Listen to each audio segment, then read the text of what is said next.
What's up, people? What's up, people? What's up, people? It's your boy MM2K of GEIX, Cloud Dosage, Hard Knock Digital Culture, and here MM2K Gaming with this special video.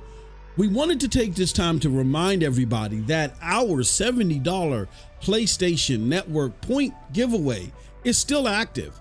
And we're still looking to collect as many people as we can to be eligible so we can give away the $70 worth of PlayStation Network credit. In order for you to do so, you have to be eligible. Just a few steps that you got to take in order to qualify. But once you take these steps, trust me, it doesn't cost you a thing. And trust me, you won't be sorry. So first and foremost, what I want to do is I want to direct you to the actual tweet that'll give you the directions. And we're going to follow the tweet step by step so you guys can understand what's going on, how this works, and all that other great stuff, right? All right, so let's do this. Okay, so let's show you the tweet. And the tweet is here. It says Final Fantasy VII Rebirth launch giveaway. We're doing a giveaway for $70 USD value towards PlayStation Network credit in celebration of Final Fantasy VII, Stellar Blade, and other PlayStation 5 early 2024 bangers. To be eligible, the first thing you're going to want to do is click on this link and make sure you're subscribed to MM2K Gaming Streams. Then secondly, you're going to want to subscribe via this link in subscribe number 2 to MM2K Gaming News. Then you're going to join the Discord, okay? And the link to the Discord is here. And then what you're going to do is after you do those 3 things, watch our Final Fantasy VII Rebirth streams and soon our Stellar Blade streams while we're still trying to collect as many eligible players as possible. And watch those streams via YouTube to get a special passcode. What you're going to do is enter that passcode in the Discord giveaway thread. There's a link to that thread in there. You'll see it once you join the Discord giveaway when you go to our giveaway section. But if you want a direct link to the thread, it'll take you right there. So I'm going to walk through all these steps with you. Okay. All right. So let's do it. First and foremost, I'm going to join at the MM2K Gaming Streams. I click on that link. It takes me to MM2K Gaming Streams. Oh, guess what? I'm already subscribed. But if you're not, hit that subscribe button, okay? Okay. Now you can go back to the tweet and go click on MM2K Gaming News. It'll take you there. Oh, that's the channel that we are right now. So there isn't a subscribe button, but if this was another channel like your channel, you would see a button to subscribe. Click that subscribe button there like we did for MM2K Gaming Streams, all right? Once you do that, then you're going to want to join the Discord, okay? So if you click on the Discord link, it'll take you to our GEIX Discord where you just got to go through some preliminary things. You got to, say which platforms you want to, be part of, the content, stuff like that. That's because this Discord is being built to cater to your gaming experience, right? So once you just go through a couple of quick, short questions, you'll get added to the Discord, and this is our Discord right here, okay? Now, once you do that, you want to go to one of our Final Fantasy VII Rebirth streams that are active during the time of this recording, or we're going to soon be playing Stellar Blade once that releases, right? You'll go to one of those streams like right here. Now, right here, I don't have the code, so you can't cheat. I got it to a part of the video where the code isn't up yet, but just watch one of the streams. Just watch one of our fantastic Final Fantasy VII streams with the homie Cold Blood Sensei. As you'll see the chat getting active and stuff like that, you will see while you're watching the live stream that the code will be up there, okay? The code will be there in the stream. It'll pop up in the live chat while you're there, okay? Once you get that code, you're then going to want to go to this link right here. And that link will take you within our Discord. And it'll take you to this special thread. When you get to that thread, you'll see people put responses down there. I ain't gonna cheat. I'm not gonna cheat and give you the code. But you see people put responses down there. Just add your response to this thread and you will be entered. Here's the great thing about this too. If you go ahead and share this on social media, you will get an additional entry. So you'll get, sorry about that. You'll get a leg up on the competition. You'll get an additional entry. All right. So make sure you do that. Make sure that you click on the link to MM2K Gaming streams, to MM2K Gaming News, to the Discord, all that fun stuff, and click on that link to that thread and add that code to the thread, all right? With that said, appreciate all of y'all. Thank y'all so much for checking out this video. Good luck to everybody. And until next time, have a wonderful gaming day. Peace.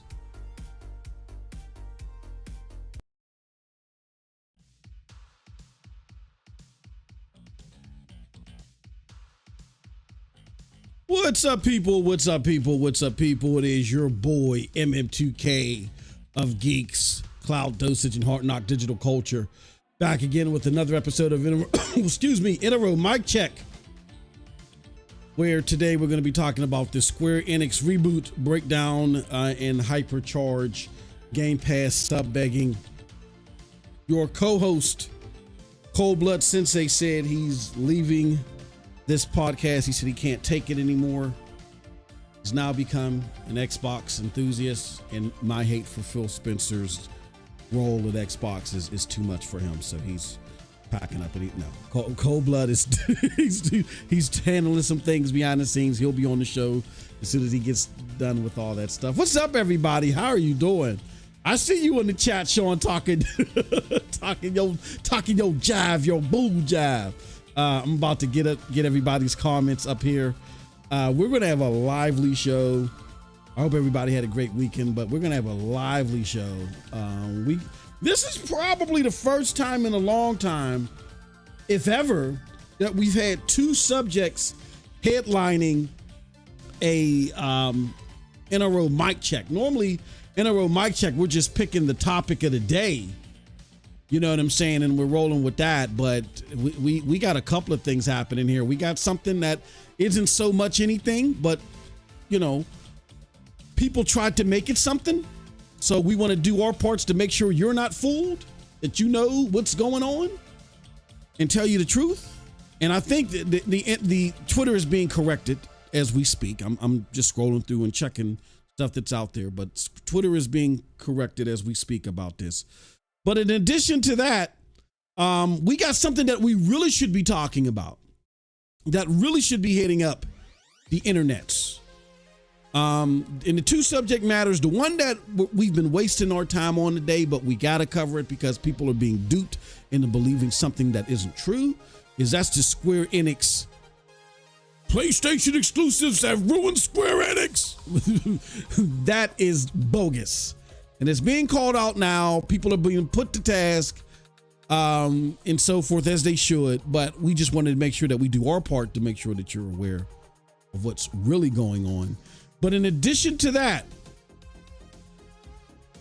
the news that we really should be talking about is this Hypercharge game and the history behind it.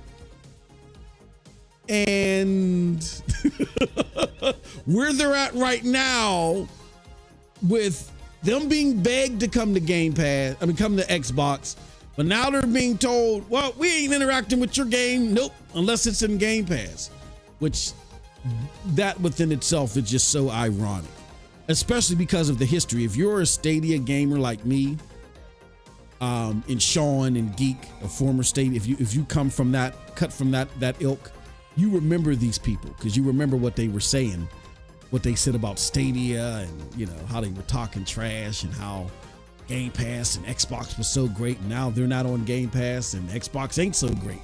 It's crazy. It's a crazy mess. We really should be talking about this, but we got to deal with this other crap in advance. With that being said, we're gonna go through the chat real quick. Thank you everybody for joining us. We got Geek the Sneak, who was joining us and chopping it up during the game stream. He said, hey, yo, and yo, Geek, I caught your last comment. Yeah, I think sometimes Cold Blood will go back and re-clarify things and it'll sound like he doesn't get the joke. I think he got the joke, but you know, he's just saying on top of that, you know, well, matter of fact, this, that, or the other. But I caught your sarcasm and I think he caught it too. I just wanted to clarify that, you know, because I caught that on the tail end of me ending the last stream. Cold Blood says, subscribe and hit that like button. We got Juice in the house. What's up, MM2K family? Jonathan says the code. He's talking about the promo that we were running before we went live. Code is damn it. Code is damn it. Hypercharge has been out for so long. Yeah, I know. Yeah, Sean. Yeah. Hypercharge story is full circle. The irony of where they're at right now versus all that ish they were popping, right? They played the F out of us back in the day. They sure did. And me and Cold Blood, we were having a conversation about it because, and I don't want to put words in his mouth. I mean, he can further elaborate when he gets back. We were talking about it, and I was like, actually, the indie devs were okay. Let me rewind the story a little bit for those of you that aren't aware. This Hypercharge developer, in an interview, trying to wood buff Xbox and Game Pass, had talked about how he was approached by Google Stadia to make his game exclusive or put it on the platform or whatever. I don't know if it was to make it exclusive. Sean, was it to make it exclusive? I can't remember. Was it to make it exclusive or was it for him to just be on the platform? And he turned down Google. He said, oh, hell no, F you, because this guy is a big time Xbox enthusiast. He's a big time Xbot, right? And he unabashed, unapologetic. That's what he is. He, and whatever, fine. Like the people of Kingdom Come Deliverance 1 and 2. And Rick, don't be mad at me, bro. I hope I don't cause any heartache for you. Rick, one of the main people of the development staff for Kingdom Come Deliverance, he's a big time Xbox enthusiast. He used to be on, that's how I even know who this guy was. He was on Xbox Uncut, and he was a regular like every other month or something like that because he's a big Xbox fan, right? There's nothing wrong with that. Even developers have their preferences. It's okay. There's nothing wrong with that. But as long as you know how to be a professional on the business side, there's, you can be human. So this guy was an Xbox enthusiast, right? But he took it a step farther, and instead of just saying, you know what, to add to the platform, Sean says, instead of him just saying, you know what, I'm all about Xbox, and as far as consoles or siloed platforms are concerned, I'm going to only put this on Xbox. Even though he put it on the Switch too, but that's a whole nother story. Instead of just doing that, he goes and talks to, I think it was GameIndustry.biz or somebody, and Stadia offered me a bunch of money, and I turned them down. I said, hell no, over my cold dead body, fuck them. It's like, okay, fine, cool. But the irony is, he puts the game on PC first, I believe. Then he puts it on a Switch of all places, right? Now, I just saw on Steam where the game has like 42 people in it, and it's a smaller indie game, so okay, I get it. But I don't think there's a lot of activity on the game. So you had Xbox people crying and begging for this game to come. Like, when are you putting this on Xbox? What's wrong? And they were just harassing this dude. This was last year. They were harassing this dude. When you put it on Xbox, man, Xbox, we always get hated on, man. This game's been supposed to be here, man. What's going on, man? All right, so now the Xbox port is coming. And in lieu of the Xbox port coming,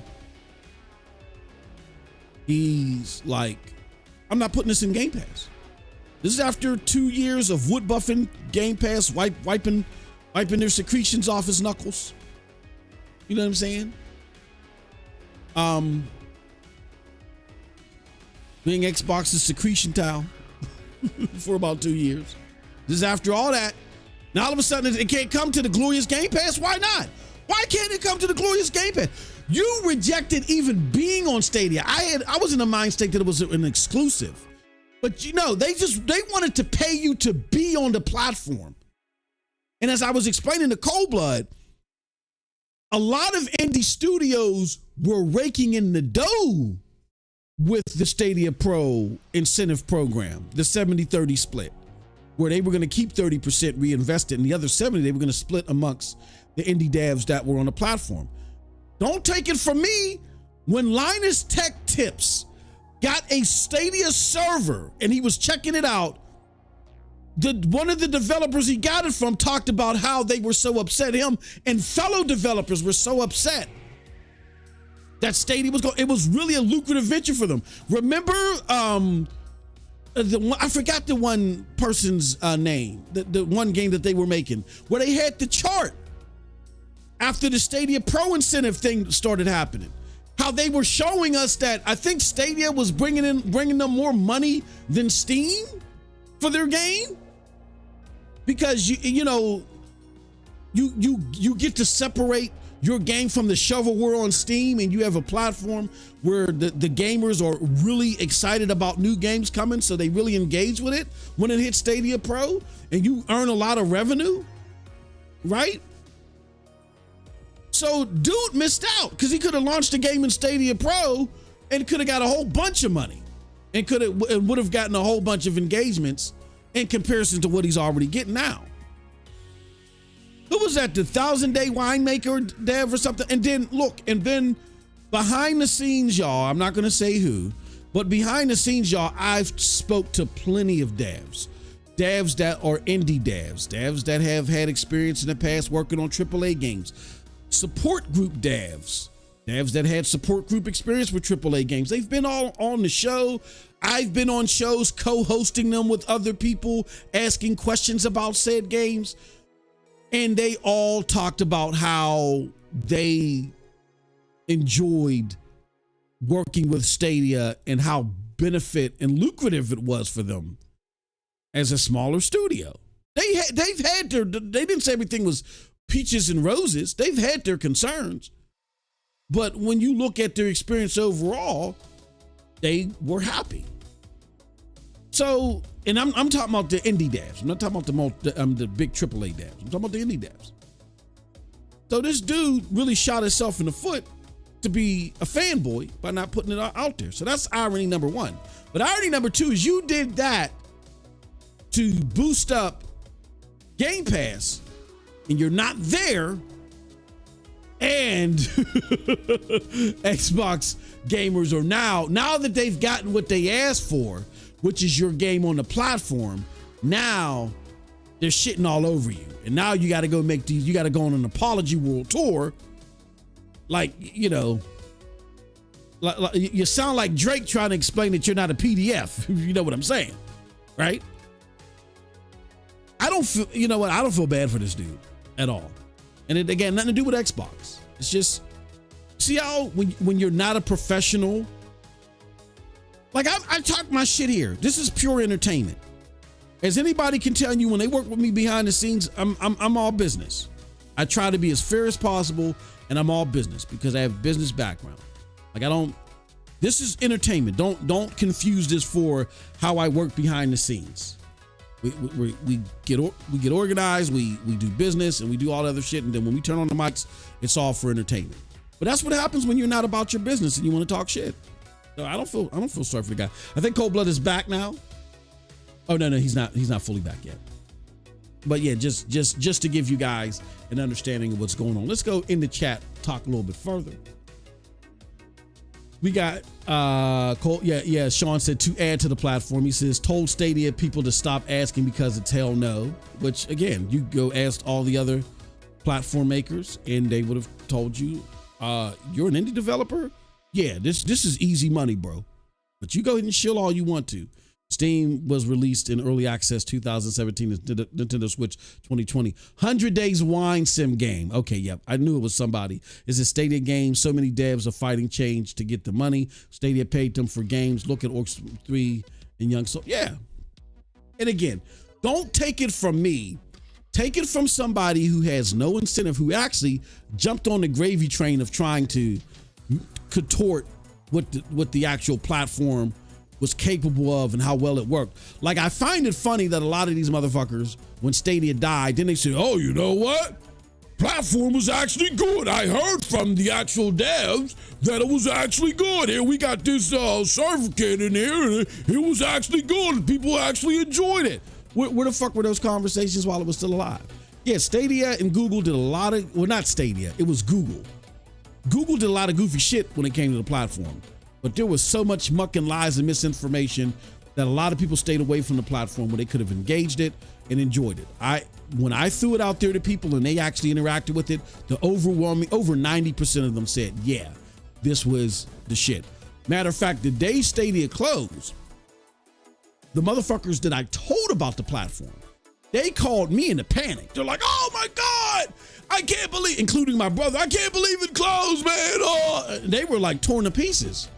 Like, well, how come you don't sound so distraught? I'm like, well, it's platforms dial the time be, and I'm checking out some other platforms like NVIDIA GeForce Now and some other thing. They're like, oh, like these people really, when they interacted with it because they weren't gaming for a while, and it really was a solution for them not being able to find the time to game or not having the income to spend on the hardware and hard drives and all other shit. This Stadia was a big proponent in getting a lot of people that wanted to game but couldn't for various reasons back into it. They were distraught. And I'm not talking about the people that were part of the community. I'm talking about the people that I just introduced to the platform. You know what I'm saying? So those conversations, if those conversations were held back then as they were after it died, you would have probably had a lot more people willing to try it and they would have accepted it. You know what I'm saying? But there was a multitude of things that happened there. I just find it ironic that this dude sat here, talked a whole bunch of shit in the favor of Game Pass to only ditch Game Pass, and now he wants to go, woe is me. Now he wants to play the sympathy card and say, oh my God. You know, it's just ridiculous to me. Anywho, but that said, I think Cold Blood is back. Cold Blood, how you doing today, good brother? What's going on, man? Good. Yeah. How does it feel that Square Enix failed because of PlayStation? Are you upset about that? Yeah, totally.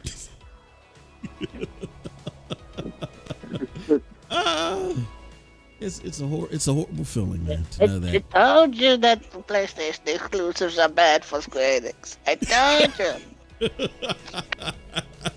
That's exactly how they sound too. Oh gosh. Yeah. Yes, the Ninja Guys dev interviews and the ones y'all did on shine so much light on behind the scenes. Yeah. And I wish we could have recorded. I wish we were at liberty to show you the conversations that we had with those devs, because y'all would have understood why we were so like gung-ho about the platform. And I know there's other people that talk to other devs, but here's the thing. The way Stadia set themselves up, they kind of kept, because there was so much venom by some entities when they were talking about the platform internally within the cloud community, that when it came time for these interviews, they didn't point them in their direction. They pointed them in our direction.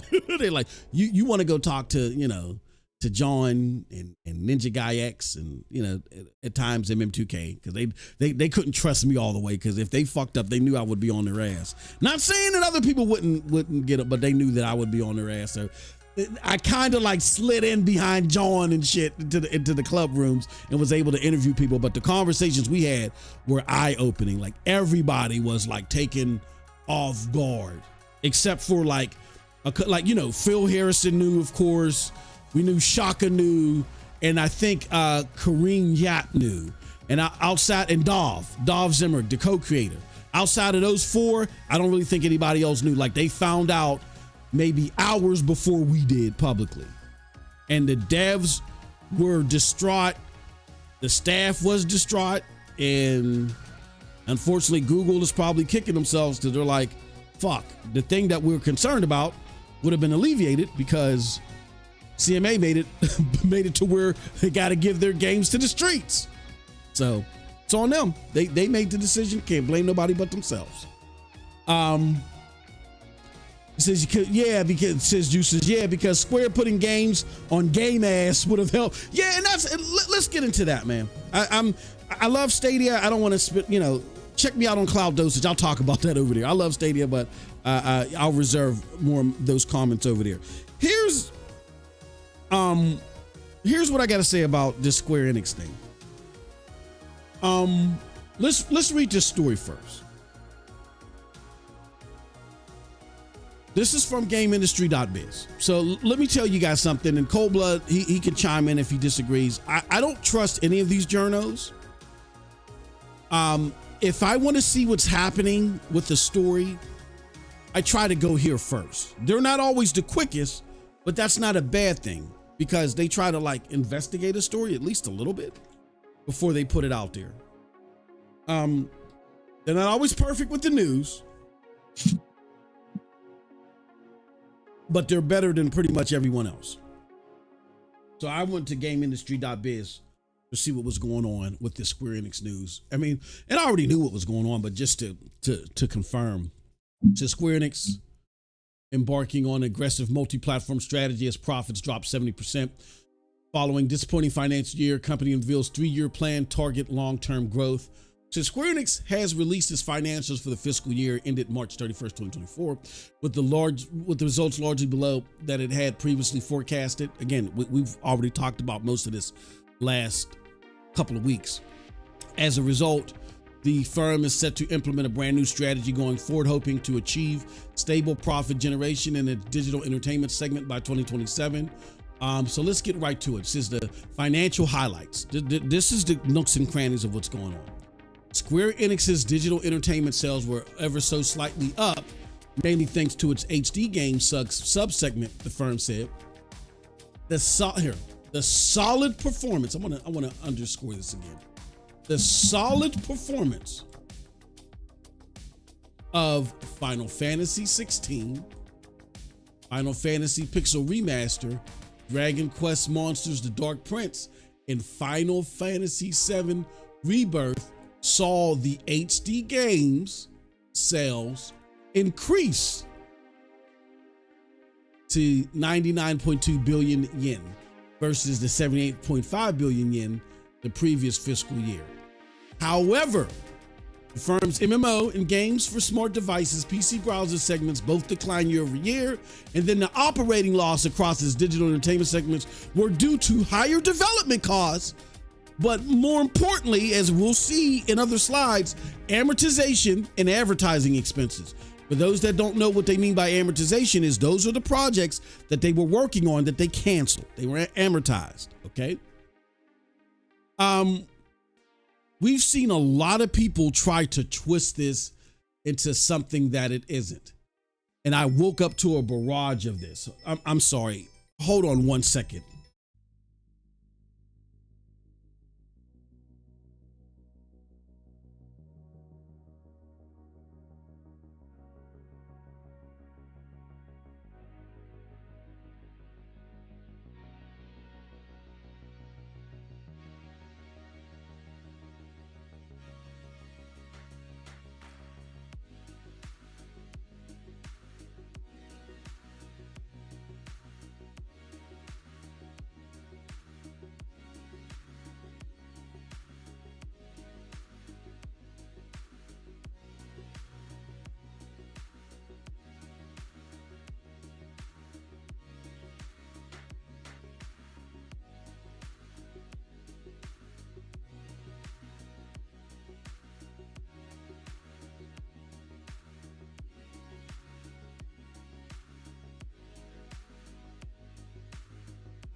Okay, sorry about that, y'all.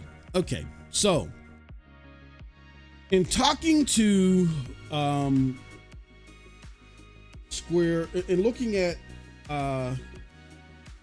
what's going on with Square Enix, I woke up to a barrage of stupid ass tweets and comments. See, the game industry is falling apart and it's hurting PlayStation too. Boss, wait a second. I think your desktop audio comes through your mic. My desktop audio? Okay. Because I hear the music from the stream when you talk. Oh, okay. Hold on one second. Let me see something. Can you guys hear it too? Is it like doubling the echo for you guys too? Did you change something now? I got to do so. Hold on one second. They're not going to hear me for like 2 minutes. So if you have any, what are your thoughts on this whole? Let's just do that, and then I'll come back with the details. What are your thoughts on this whole Square Enix thing? Square Enix. Oh. Well, it's fucking obvious. Like their shit that they put out, like Valkyrie Elysium and Tactics Reborn or whatever. Those motherfuckers did not make any money. They lost a lot of money on that shit. Plus, now that they even canceled more projects, of course their strategy now is gonna be more, yeah, we're gonna make everything multiplat, and we're gonna develop more AAA focused games, not little games anymore. I mean, it's very obvious what the fuck the plan is, but like when Moss comes back, I got a lot to say about it. Because it's not that easy. Hello? Yeah. Okay, can you hear me? Oh, okay. Yeah. I had to. Okay, so that should have fixed it. Yeah, so I caught most of what you said. Yeah, those are interesting points. I agree that there of course there were going to be some fall off there, but it's a lot more complicated than what these fanboys were trying to make it seem like earlier today. Yeah, they already forgot about the whole we just canceled a lot of fucking shit. Exactly. And lost money on it. Exactly. Here, yeah, like, okay, so for those of you, and again, I know you guys don't like talking the business side. I know it makes you guys like go, oh, I can't stand this. But you got to learn how to be entertained and educated as well. One of my favorite rappers, his name is KRS-One. He does this thing called edutainment, where he tries to entertain you and educate you at the same time. You got to learn how to sometimes go through some of the non-pretty stuff, opposed to just hearing motherfucker, motherfucker, motherfucker, bitch, motherfucker. I mean, you can hear that all day. That's fine, but that's not educating you. You got to understand the business side, or you will wake up and you will be susceptible to a lot of this bullshit that's out here. So to understand the business side, if you paid attention the last couple of weeks when they were giving you this assessment before they gave you this fiscal, a lot of this stuff was already explained. The overwhelming majority of their losses are due to what Cold Blood just said. They canceled a bunch of shit. And what they're saying is, look, let me just go through these bullet points real quick. I said, let's talk about the Square Enix in totality and look past the silly fanboy fodder. Number one, Final Fantasy 16 and Final Fantasy 7 Remake amongst solid performers. I just showed you where they said they were solid. We already knew this though. Losses for HD games overall, like when their totality of HD games. And you got to go back and look at all the games, the HD games they released last fiscal to understand that these were not the Final Fantasy Rebirth and Final Fantasy 16 were not the only HD games that they made. All right.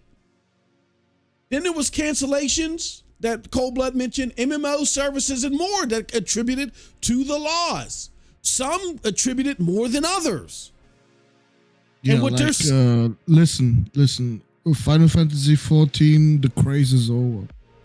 Mm-hmm, yeah. Like, it's not making the same fucking money it did 5 years ago. Exactly. And Cold like, Blood, yeah, sure, it's popular. No, look, it's popular, yeah, but it also has to fall down at some point, just like any other MMO does. But I think the bigger picture on that, on why these fanboys need to stop falling for this fodder is, remember they said, bring the games to Xbox and Xbox will boost everything up. Okay, you guys been whining and crying for a Square Enix game to come to Xbox. You had Ginger Spice or Ginger Pie, whatever the hell his name is. He went live, Phil Spencer! Right? Final Fantasy 14 finally comes to Xbox. There should have been a fucking explosion based upon all the whining and crying that you guys did. And there wasn't. Now, is it fair for us to say, because Xbox gamers didn't support Final Fantasy 14, Square Enix failed, it's Xbox's fault? No, even though the losses in MMOs are bigger, from what I understand, from the losses from the HD games. So you got to be careful in the game that you want to play, because if we're playing that game, you're more at fault. Which that isn't fair, but if we're using your logic, it is. So just keep that in mind. I'm sorry, I didn't mean to cut you off, but I just thought that was paramount to point out, Cold Blood, that they were doing all this whining and fetching one, put the games on Xbox. This is why you're not selling. You don't put the games on Xbox. And the biggest portion that saw of the biggest losses next to the cancellations was the fucking MMO portions. And with it dropping on Xbox right before the end of the fiscal, that shit should have flew. But guess what? It blew. It didn't fly, it blew.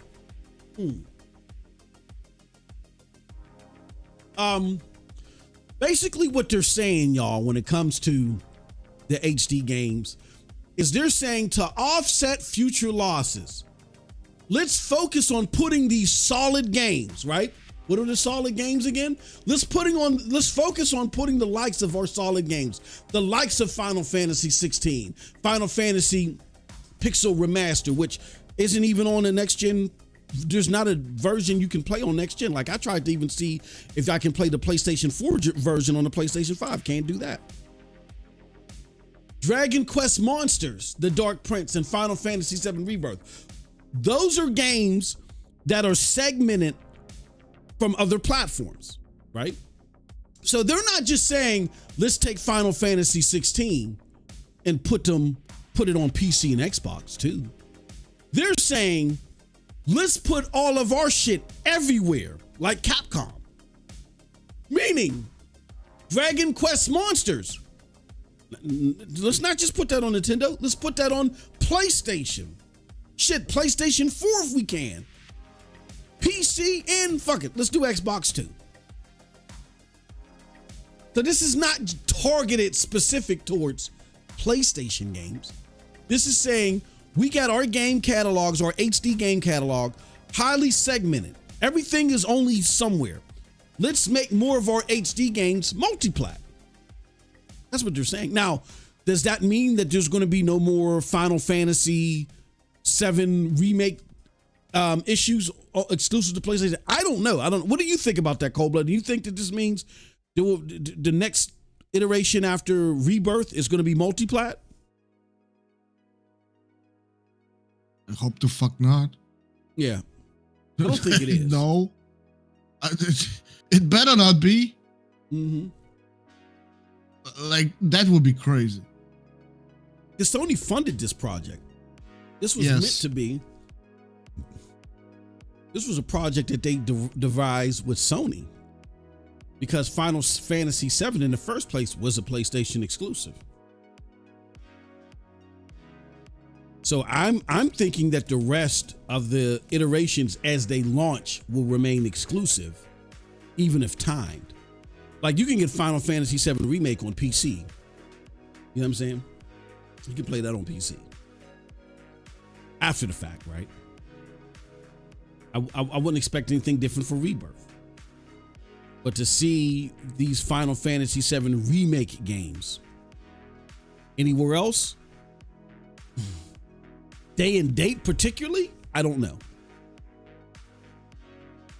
There would have to be they would have to sit down with Sony, and I don't know, because I'm pretty sure Sony was ironclad in their agreement and said, you know, this is the launch schedule for said games, and this is when they're going to be, this is how long they're going to be exclusive to us, and here's what we're willing for the rest of them to be on. You know what I'm saying? And in order for them to backtrack from that, they would have to be, Sony would have to be willing to say, okay, you can make the multi-plat day and date, but here's what the fuck you owe us. Or let's renegotiate the portion of the PlayStation ones that you get. Like, it's not going to be a 70-30 split. It's going to be 90-10 for us, you know, to recoup our money back. If you're going to make some type of leverage would have to be negotiated in order for them to make that multi-plat, I would believe. But I don't believe it's going to be, but I could be wrong. I don't know. I didn't negotiate this with them, but that's what's at stake. To further extenuate the bullshit that people tried today, shout out to Porter Rock. Porter Rock is just, he just be sitting on the mountainside with his sniper rifle, just ready to just pick you fanboys off. He says the main core to Square Enix's problem, 70% device and profit due to cancellations of content, just like Cold Blood just said. And this is it right here. We already talked about this a couple of weeks ago. This is not new news. Publication of the plan coincided with Square Enix's latest financial result, which indicated that profits were down nearly 70% from the previous year, partly due to the recognition of 141 million in losses on disposal of content as an ordinary loss, but it doesn't end there. I don't want to show you guys this one. Show you. Man, you're just an Xbox hater, bro. I know that's my brand. No, look, I'm an ignorance hater. I'm an ignorant. When you're ignorant and you don't know what you're jumping out of the window for, and you got other gamers or other people paying attention to you unsuspectingly getting duped as well, I hate that. Why? Because I used to be the one on the other side of the tech fence, not really knowing what's going on, and had people tell me a bunch of bullshit that led me astray and had me waste money. Like, honestly, what led me to this, y'all, you know, not to give my life story, not to go, but one day I walked into Best Buy, and I've told this story a million times. For those that didn't hear it, one day I walked into Best Buy. I used to video game back in the early 2000s on these CRTs, right? Because the quality was clear. You know how a whole bunch of people want to get CRTs now and shit like that. So I used to game on CRTs, and I used this thing called a VGA converter. That converted your console stream feed from the composite cords, and it made it playable on a VGA device like a CRT monitor. And so mine's had broke. And this is before Amazon, where you get shit in 2 days. This was like early 2000s, where if you order something online, you're lucky to even get it, let alone it come before 2 weeks. And I'm like, I don't want to wait 2 weeks to game on my CRT. So I went to Best Buy, and they gave me all these cockamamie excuses like, oh, this thing doesn't exist. They were sitting there laughing like, oh, this is crazy or whatever. So I called my brother, because I'm like, these motherfuckers don't know what they're talking about, man. Like, help me, man. And he drove down to Best Buy, brought the device, and I slammed it on the desk, and I said, you dumbasses, like, I'm tired of you motherfuckers telling me wrong shit, and you're paid to know what you're talking about. This is the VGA core, or this is a VGA box. It exists. You guys are dummies. And that was just my frustration of having to deal with Best Buy and their Geek Squad and them being fucking idiots. And I'm like, I'm tired of going to these tech experts and they don't know what the hell they're talking about, because this happens everywhere. And that spawned me into just saying, you know what? Let me try to be an advocate for facts and people understanding how things work. And that's what high jumped me into doing what I do here. Like, too many people woke up this morning thinking that they had something to make their box look better, and all they did was deceive a whole bunch of people And the sad thing about it is when you look at this Cold Blood, fucking Paul Tassi, who I'm not saying Paul Tassi is a beacon of truth. Fuck no. But you write for Forbes, one of the biggest business magazines or publications out there. What are you doing cascading this dog shit? So he has an article, Square Enix is done with PlayStation exclusivity after profit drop. And yeah, you can sit there and say, well, maybe it's just a clickbaity tagline, which is bad enough. Read the article. When you read the article, it's purely about the PlayStation relationship, which if you're focused on the PlayStation relationship, the PlayStation exclusives this fiscal year were fine. They were solid. Square Enix told you that. But not only that, as this person points out, 68% of the Square Enix games have been multi-platform since 2020. 19% during that same time frame have been Nintendo exclusive. And 13% have been PlayStation exclusive. But hey, SE is done with just PlayStation? It's bullshit. We talked about this. Me and Cold Blood just talked about this 2 weeks ago. Like, what are you guys doing? And as a breakdown, this guy, Bagaria, has a breakdown of all of the Square Enix games over the last 4 years. Even if you just count the last 2 fiscal years, the majority of them were multi-plat, but the exclusivity is split between PlayStation and Nintendo. It's just that their games are splintered everywhere. And they're trying to change that. That's all. They just want their better performing games instead of just releasing them on a singular platform. They figure they can recoup on losses if they start making all this shit multiplat or a good number of it. I don't know how many they're going to make multiplat. I don't know what pending deals that they had that they can't get out of that they still got to do exclusively. Who knows? But that's the gist of what's going on. Not this bullshit that you're being fed. And there comes a point, y'all. If Xbox dudes are so mad, that PlayStation had any exclusivity with shit from Square, yeah. Maybe you look back on what the fuck these games did on Xbox first. Thank you. Yes. No? Like we had sales that are like fucking 90 to 10%, bro. It's ridiculous. Yeah, It's and ridiculous. did they think Square Enix wouldn't take the money from Sony? Like, bro, they probably get way more money from Sony than they ever got from you Xbox bums. Exactly. Exactly. And if they go back to multiplat development for whatever fucking reason and put that shit on Xbox, yeah. Well, good luck making any fucking profit from it. Mm-hmm. Because I think the development costs are going to be higher than what the fuck you're going to sell. Yeah. Oh, yeah. It's going to take longer. Good luck. See, I think Cold Blood, they're looking at Capcom. That's their most relevant competitor out of Japan as well, out of the same space. I think they're looking at Capcom and they're like, it's working for them. But see, Capcom is different. Capcom had their years of fuck ups and they built themselves up to being able to do parallel development and them to continuously put out quality content. Like me and Cold Blood was just talking during our member stream the other day and we were, circling back to Exoprimal, where, okay, maybe Exoprimal and maybe there's performance issues with what do you call that fucking game? Dragon's Dogma. And then Silent Hill, I think it was 3 remake or 2 remake, didn't do as well.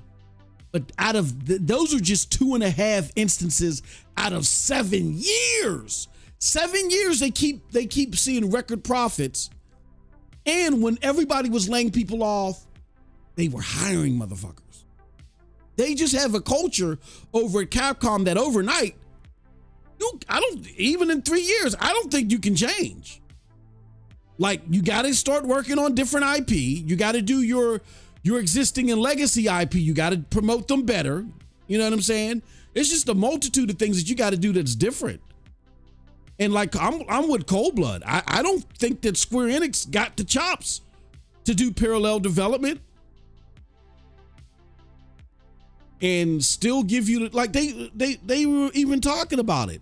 Them being able to focus on these singular platforms allowed the games to come out sooner and in their eyes come out better at launch. They said that themselves, not us. So good luck with that shit. We'll see.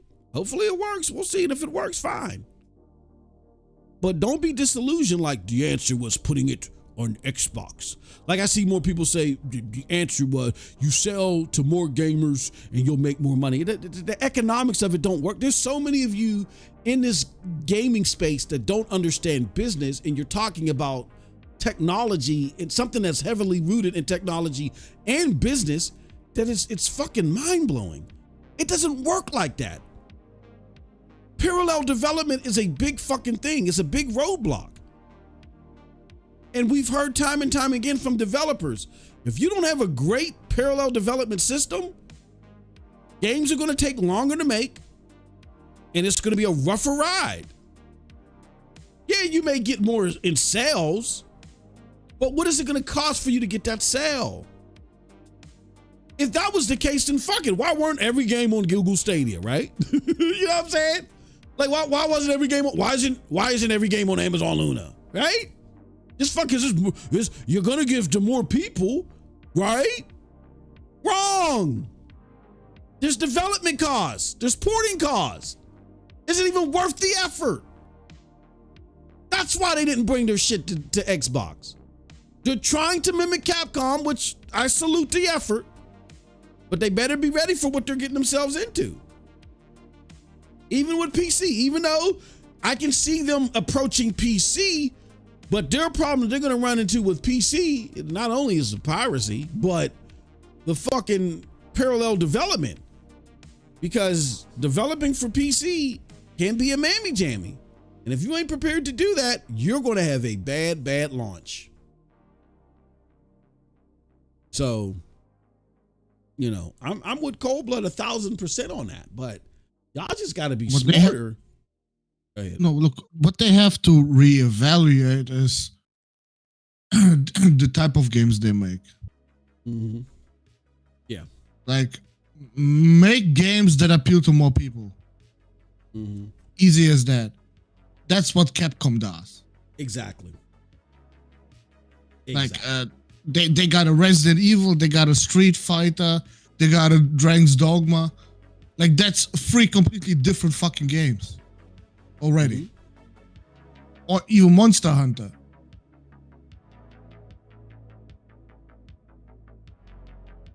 Like, make your shit more diverse. And that's totally all agree. I can say. Totally agree. It's cool that you give me games that I love, like all the Final Fantasies and all the other more anime style games. Mm-hmm. I love that shit. So I don't want them to change that. Yeah. But have someone do something different. Exactly. Yeah. Like I get it. You just got rid of your Western developers that did something different. Mm-hmm. I get that. But then again, you got a lot of fucking studios that could do some actually more realistic graphics games, you know? Maybe start there. Do a AAA game that is not Final Fantasy. It is more like a Dragon's Dogma. Mm-hmm. Yep. We have to push the envelope a little bit more. And I get it. You guys did that with a lot of your Western developed games, but like Western developed games, not all of them, but a number of them. Yeah, but the problem was it was Hitman and fucking Tomb Raider. Like, Tomb Raider died with the PS1 era. Let's be real. Yeah. And Hitman, bruh. Like, That has almost no appeal. Like you probably have more appeal with a fucking Splinter Cell than with Hitman. Yeah, you got to expand your portfolio of games to reach a wider audience. That's what I saw immediately. Is like the problem with Square Enix is that their games don't have broad appeal. It's not that the games aren't good. They're leaning a lot on Final Fantasy, and let's be honest, and shout out to Nib95 on Twitter. And even though Nib, he writes a whole diatribe, you know, if you have the time to check out a tweet or two, like I do every so often, he lays this out that and I've talked about this too. Final Fantasy 15 was the beginning of the decline for the Final Fantasy series, like a slow decline. You know what I mean?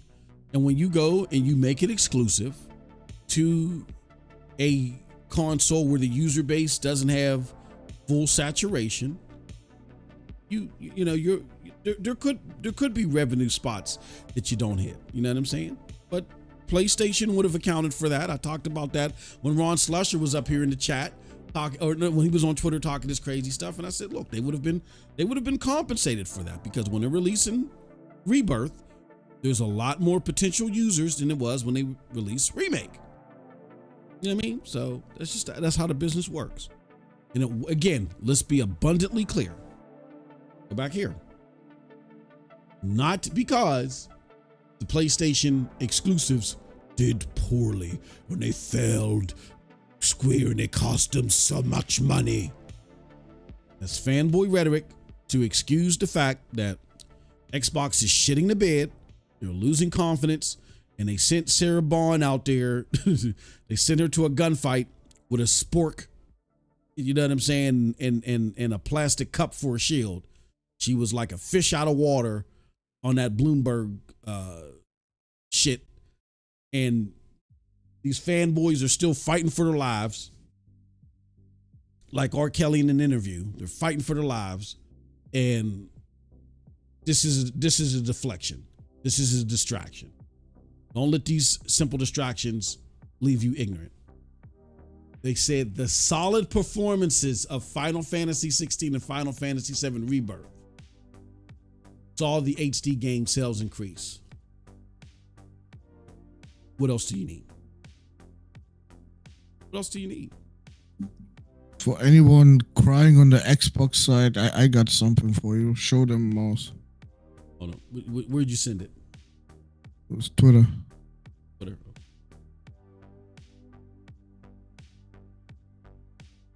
Because I do not remember PlayStation people even remotely being fucking upset like they are right now.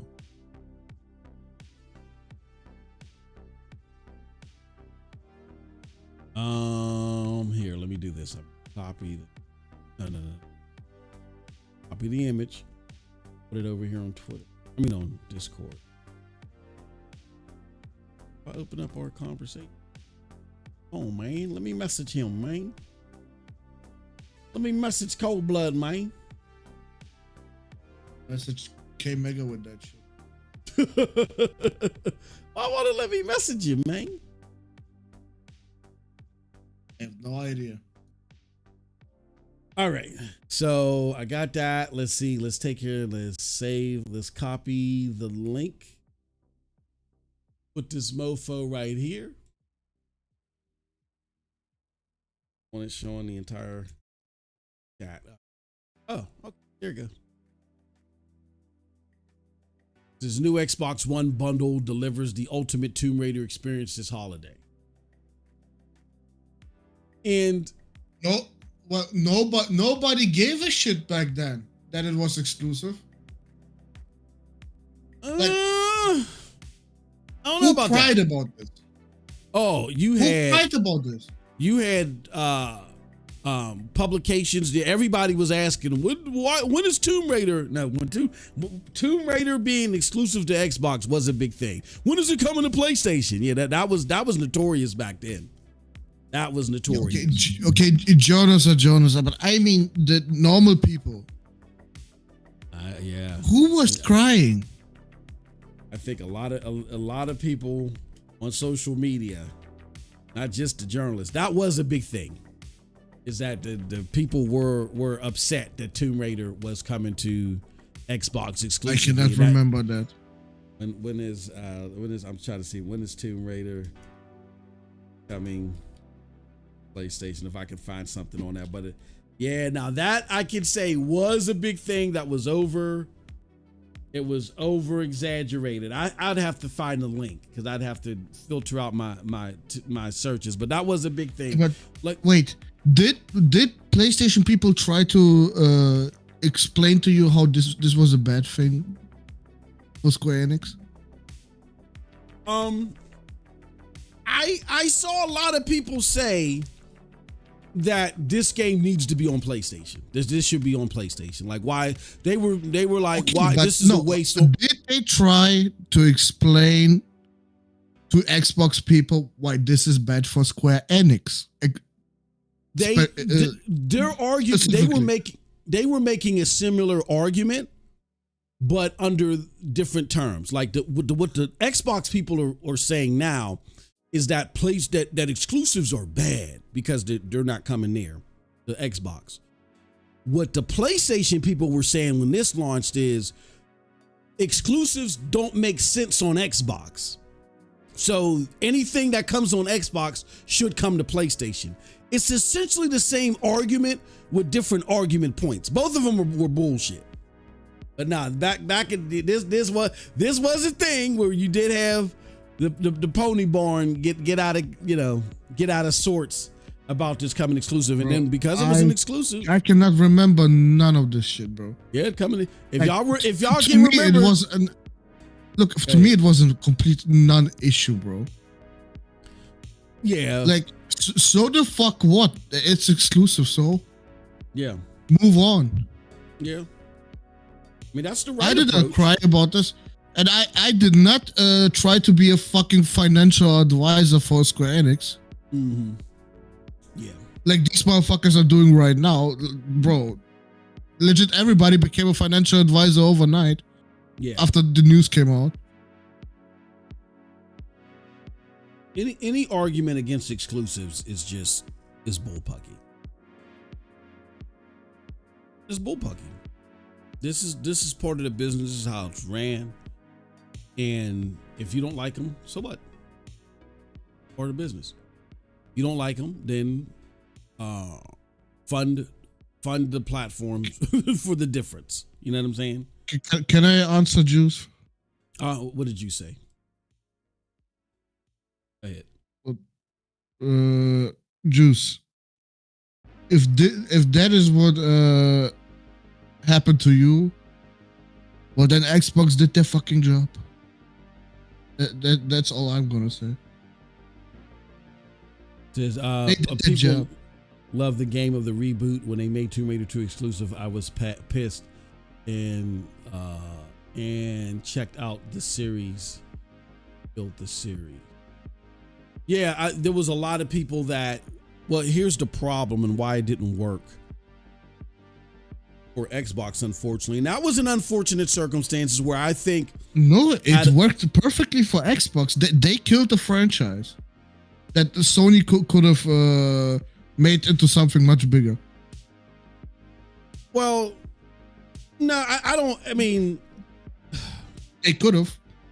But yeah, it would have been bigger had it been on PlayStation. That Xbox money back then wasn't drying up yet, so.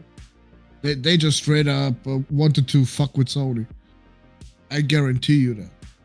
Well, no, I think they, and I'm pretty sure that the exclusive deal with this probably wasn't even a Phil Spencer thing. I bet you it was a Donnie D thing. This was something that they already had in the works. I said Xbox. Who the fuck cares who did it in the end? No, but what I'm saying what I'm saying is they fucked with Sony with this one. 100%. Because I don't think even Square Enix was that excited to put that shit exclusive on Xbox. Well, no, I don't agree with that. When you do an exclusive you deal, think so? Yeah, when you do an exclusive deal, if the compensation is right, unless the compensation is right, you don't follow through. Of course, the compensation was definitely right for this. Yeah, so yeah, if the compensation was right. Yes. What killed? But hold on. What killed this game, honestly, was people. There was an uproar about this not being on PlayStation, and what happened was they kept prying and asking, when is it coming to PlayStation? When is it coming to PlayStation? And then finally, I think someone at Square Enix or somewhere finally announced that it was going to come to play. It was only a timed exclusive. So everybody's like, oh, okay, all right, hooray. It's coming to PlayStation. And then they didn't buy it on Xbox. And then when it came to PlayStation, they didn't even buy it. They didn't buy it on PlayStation either. And that's what killed. There was so much hoopla around this game, so much negative stuff around, not the game itself, but where the game was launched. They were like, oh, okay, it's a timed exclusive. Oh, okay, great. And then when it came to PlayStation, because this is how we talked about this earlier, but the way PlayStation people are, they don't like sloppy seconds. So even though it eventually launched on PlayStation, they just didn't buy it. Yeah, that's how they fucked with Sony. I wouldn't say they fucked with, I mean, I wouldn't call it that. They fucked with Sony, and in the process, they also fucked with Square. I mean, I wouldn't. That's like saying Final Fantasy, they're fucking with Xbox. I mean, they're competing. You need to. I don't want to call it fucking with them. They funded a game. The remake. Look, Final Fantasy VII remake, or they definitely fucked with Xbox on that one. They said do not put that shit on there. That's competing. And now, if that shit ever comes to Xbox, like nobody's gonna buy it, bro. That's the same fucking. If it was day and date, they wouldn't buy it. They did with Tomb Raider, bro. Let's be honest. If it was day and date, they wouldn't buy it. It would be still like more 90-10 more split. people would have bought on. No, yeah, of course, but more people would have bought it on Xbox. I'm damn sure. Well, yeah, it would have had marginally more sales, but it still would have underperformed on Xbox because Xbox nowadays, gamers just don't buy nothing games. Performs on Xbox. Not even the Xbox performs, bro. Exactly. And that ain't got nothing to game. And I ain't got nothing to do with Game Pass. No, look, that wasn't my argument. My argument was that if you put shit exclusive on your stuff, you fuck with the other side. Absolutely. No way around it. You fuck with the other side. And they tried to do it with Tomb Raider, but it backfired so bad, bro. And even Square Enix got into the crossfire. Mm. That's what I'm saying. They fuck with Sony, and now Tomb Raider is fucking history. We don't even know if Tomb Raider ever comes back, bro. Well, I think, it's coming back with Amazon. Amazon's going to do something with it. Oh my God. No. You didn't hear about that? Yeah, I know that. Why do you remind me of this shit? Oh my God. You didn't hear about? Yeah, they're going to do, Amazon's going to do something with the game. Bro, Amazon is the worst publisher that came into this fucking game right now. Yeah, they're going to do something. See what they're going to do. Nothing they published survived. Nothing. Don't they have like a JRPG that's coming out, or did that already release? JRPG? Yeah, they had Amazon had like a JRPG that was coming out. I forgot the name. Sean, what is the name of that JRPG that they were having come out on Amazon? I remember because there was some buzz around it because they showed it at one of these summer showcases. I can't remember. It says no one was buying an Xbox for Tomb Raider 2, and Sony just doubled down on Uncharted, and he said we won at the end. Oh my God. No. Blue Protocol? Yeah, Blue Protocol. Yep. Oh there we my God. Yeah. Oh my God. Sean says their MMOs are still around. Like, I don't know how well their MMOs are doing, but yeah, I didn't know. New World is dead, bro. New World is hella dead. Was it Lost Ark? This looks like a Genshin fucking copycat, bro. Yeah, Lost Ark is still shit. Lost Ark is still killing it. And New World is probably dead, but yeah, New World. New World was a claustrophobe. And what about the other game that they completely canceled after they released it and then unreleased it? That Biomutant clone and shit. The worst fucking publisher that came into the game recently. I'm telling you. Yeah, New World got like 7,788 people on Steam on it. Their all-time peak was almost at 1 million. That was 3 years ago. That's a big ass. That's 3 years ago. I'm sorry. That's a big ass drop. I could respect like maybe 30, 40,000 still, but at least Lost Ark is still killing. We'll see what happens. I mean, but hey, look, for a while, when Bethesda first hit the scene, when they became a publisher, they had, what was that one game that they were releasing some dog shit, and then they got better. When Wolfenstein was rebooted and some of the other games they were better, but they've just fallen off the wagon again recently. So Amazon might get better. I'm not gonna, it's not, everything is not etched in stone. I'm gonna be open to maybe things could get better for them, but we'll see.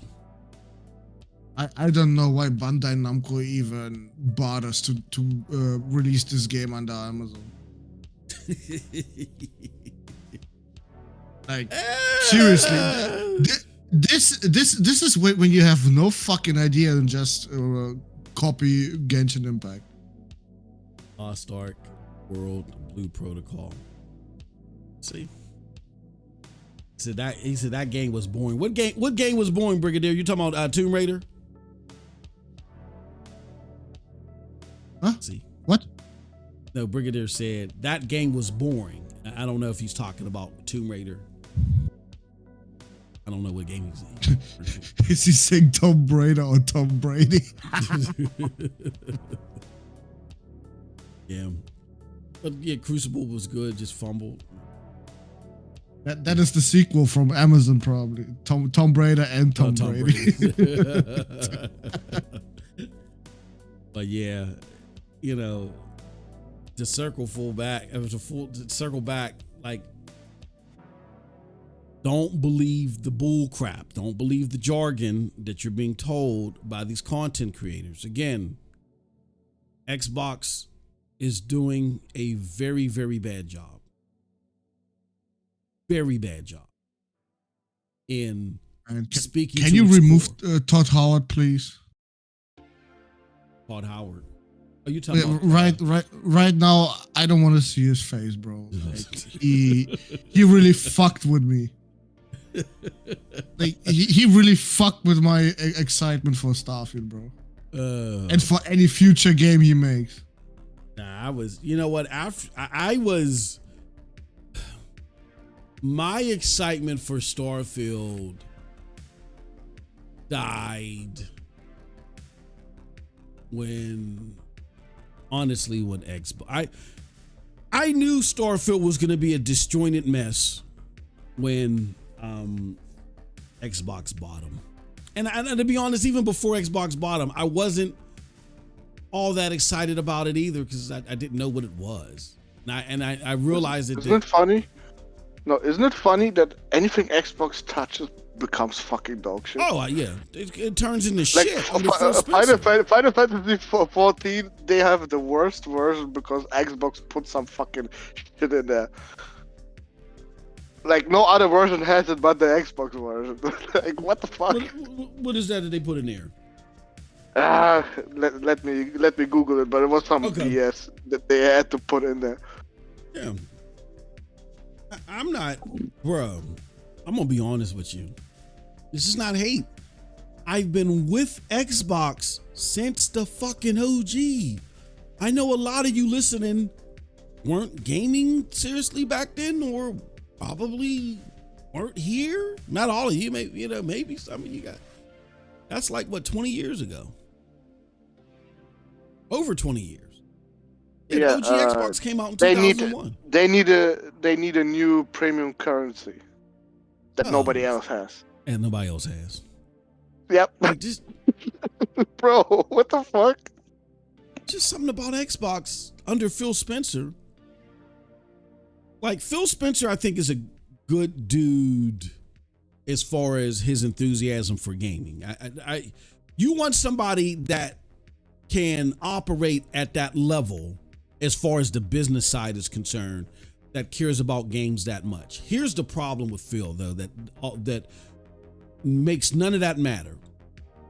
When you make decisions on what game releases or what type of games you pursue, if you don't know what the community is going to consider a good game or a bad game, when you have no clue, then there's a problem. Then you don't belong in that position. And I learned, and I created videos on this channel a long time ago, and a lot of you that are new, that have just discovered me within the last few years, you think this is something new, that's something I'm doing to get good with the PlayStation people. And like today, if you have that belief, you just didn't do your fucking research. I'm sorry. There's no other way to cut it. I can be sweet about it, like, oh, did you think that that's how I thought? We don't do that shit here.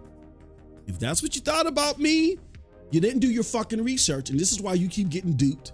That's why they keep playing you like a fiddle. From my very first video, as an Xbot, as a self-proclaimed diehard Xbot. No, Sean explained it better than I did. What it was. The currency, but only Xbox is forced to use it. As a self-proclaimed Xbot, my very first video was Phil Spencer got a promotion and I'm not celebrating. Very first video. And then when this motherfucker played Crackdown and said, I am happy with its progress. This is the game that Xbox gamers deserve.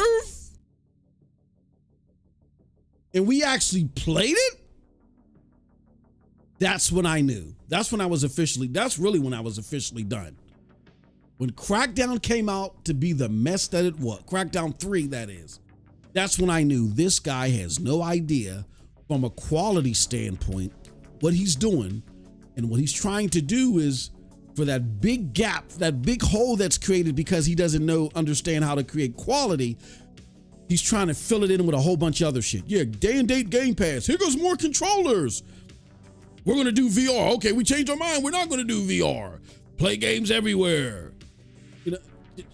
We're going to be great on the cloud. Like, he's trying to fill it in with all these gimmicks and stuff. But the only thing that can fill that hole appropriately,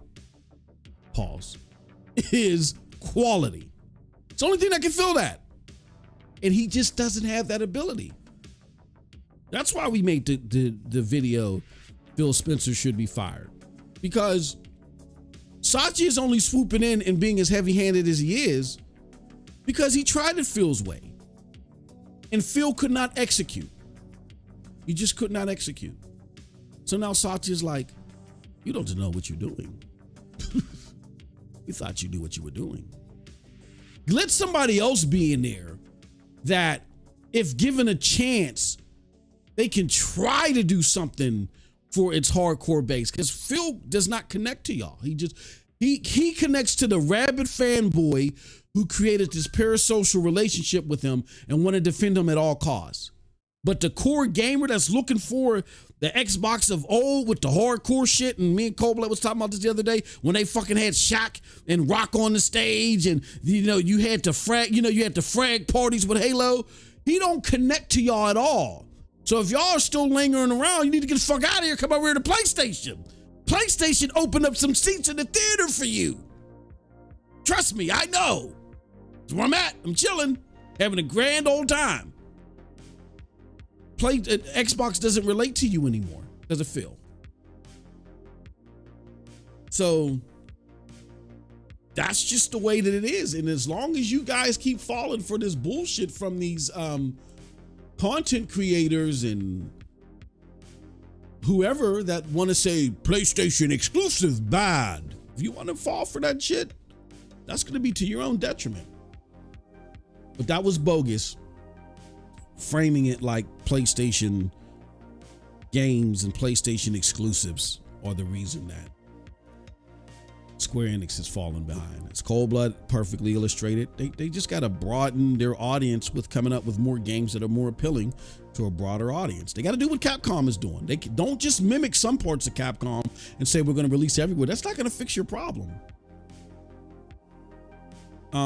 Invest into innovation, better development cycles or better development habits, and a whole bunch and a multitude of other things if you want to do what Capcom is doing. So with that said, that is us. That's it for that particular subject. Let me go to the chat, see what the chat's talking about.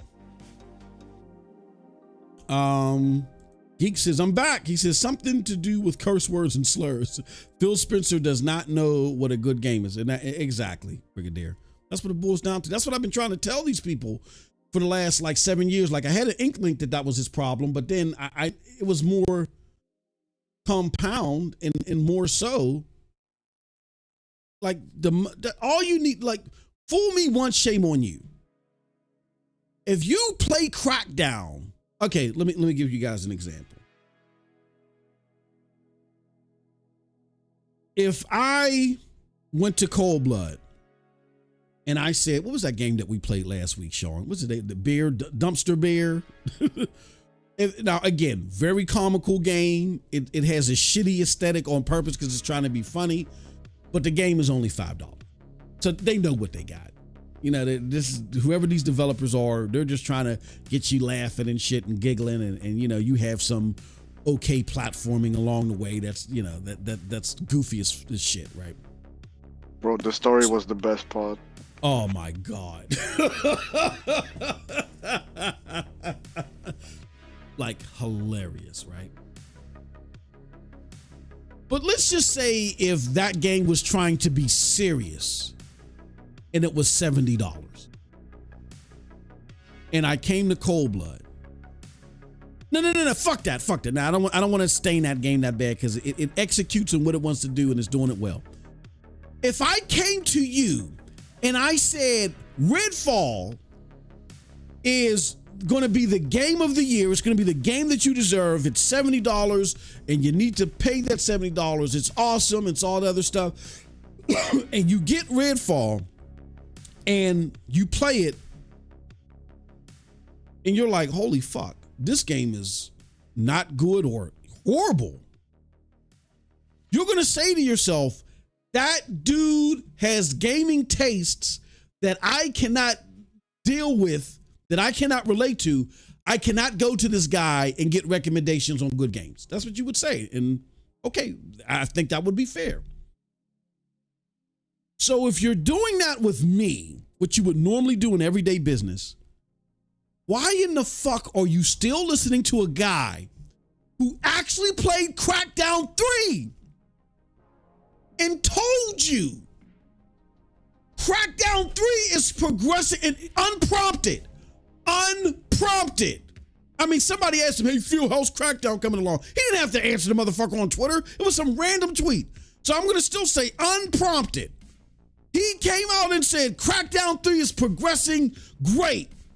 This is the game that Xbox gamers deserve. Y'all should have been done listening to him then. But on top of that, he launches the Xbox Series S and X with the Falconer. Nothing against the Falconer devs, but the Falconer? He goes into the garbage can like Dumpster Bear. That's what Phil Spencer reminds me of, fucking Dumpster Bear. He goes into the garbage like Dumpster Bear, finds Redfall, cannot read the temperature in the room with motherfuckers not wanting to develop this game, and actually goes and he introduces the game himself. You would have never seen Jim Ryan or Yoshida introducing that trash. It was trash.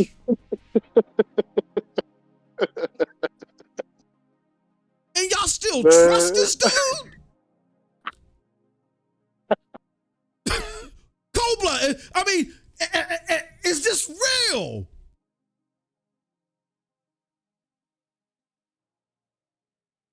Many of you are getting what you deserve. Again, remember how I said I can't speak for Cold Blood. I'm gatekeeping now. When I look at some of y'all, I'm be like, nah, y'all, you want some gaming shit I can't even get down with. Like before I was like, Cold Blood, we gotta be welcoming and warming to them, man. Bring out the brownies and let's give them to everybody. Let's let everybody feel at home. Nah, fuck that. Nah. This motherfucker came, and with finally the final part of our show. We have a game from Bethesda Arcane, and oh, it's spooky. Whoever the fuck he said, man, I would have had Sarah Bond introducing that. I wouldn't have been out there introducing that shit. Even if I was trying to turn the buck on that, I'd have sent Sarah Bond to that to introduce that shit. You bring your ass out there, the fucking CEO of gaming, to introduce that dog shit. That tells me everything, and then you have the audacity to sell that shit for $70. Oh, everything I need to know. Everything I need to know. Redfall is probably, no, not fucking probably. What the hell am I? Redfall is one of the worst AAA exclusive launches, I want to say, in about 15 years. There was a game called Dark Sector. And then Rogue Warrior. Hold on. Let me see when Dark Sector came out. Dark Sector was bad. Wait. Let's be fair to Redfall. Modern Warfare 3 came out just as bad. Oh yeah. If not even worse, bro. That's like 3 hours long, bro.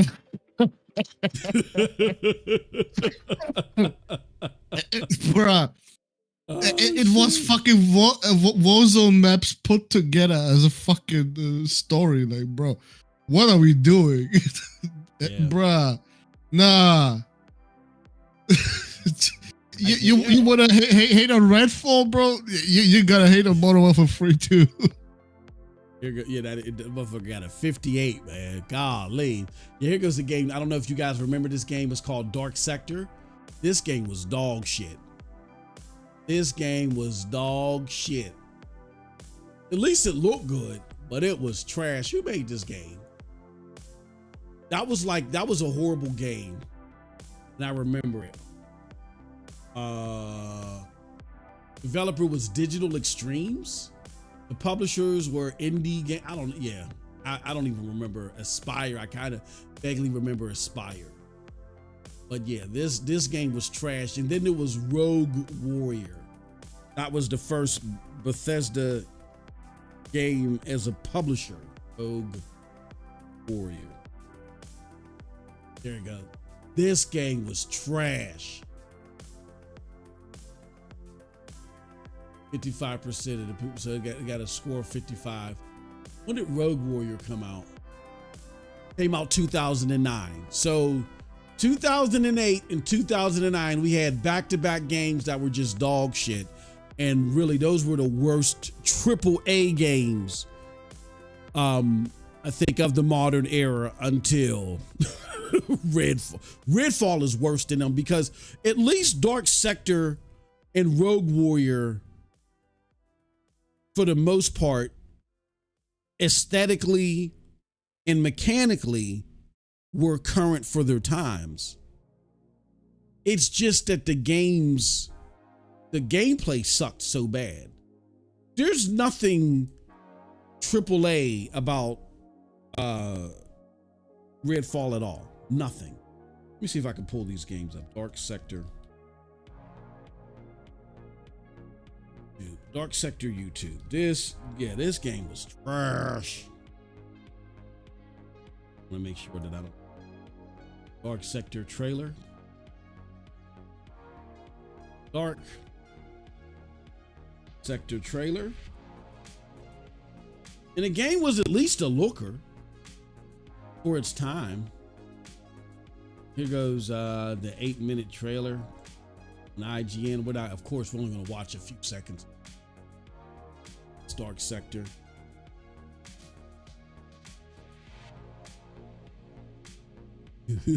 This game was butt milk. You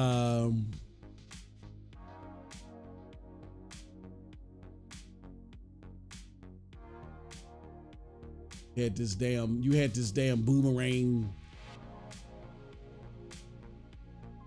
Where's the gameplay at? I don't know what's going on. Oh, there. Okay. I have no idea. I guess this is the intro to the game or whatever. This is an older game, so of course it looks dated, but you know, for its time, it didn't look bad. This game was trash though. Well, that's just a Warframe before Warframe, like. Yeah. Yes, that's exactly what it is. Yeah. Because I guess the publisher didn't like what they wanted to do. Here it goes. Here goes Dark. Oh, that game. I mean, even the fucking animation of him going out into space, bro, is exactly the same as Warframe. Look at that. He hit him with the fucking the boomerang, and he hops 50 feet in the air from getting sliced with a boomerang. And then it had tried to put a gun in there. Like, it didn't know what it wanted. It was.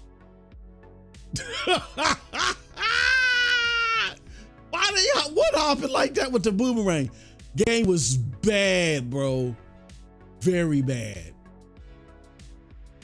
Very bad. I can't even tell you what the Metacritic was. Now let me go look for Rogue Warrior. That game was bad as well. First person shooter. Here we go. Want to make sure. Here goes Bethesda. Look at Rogue Warrior. Now again, both of these games, for the times that they were released, they were current.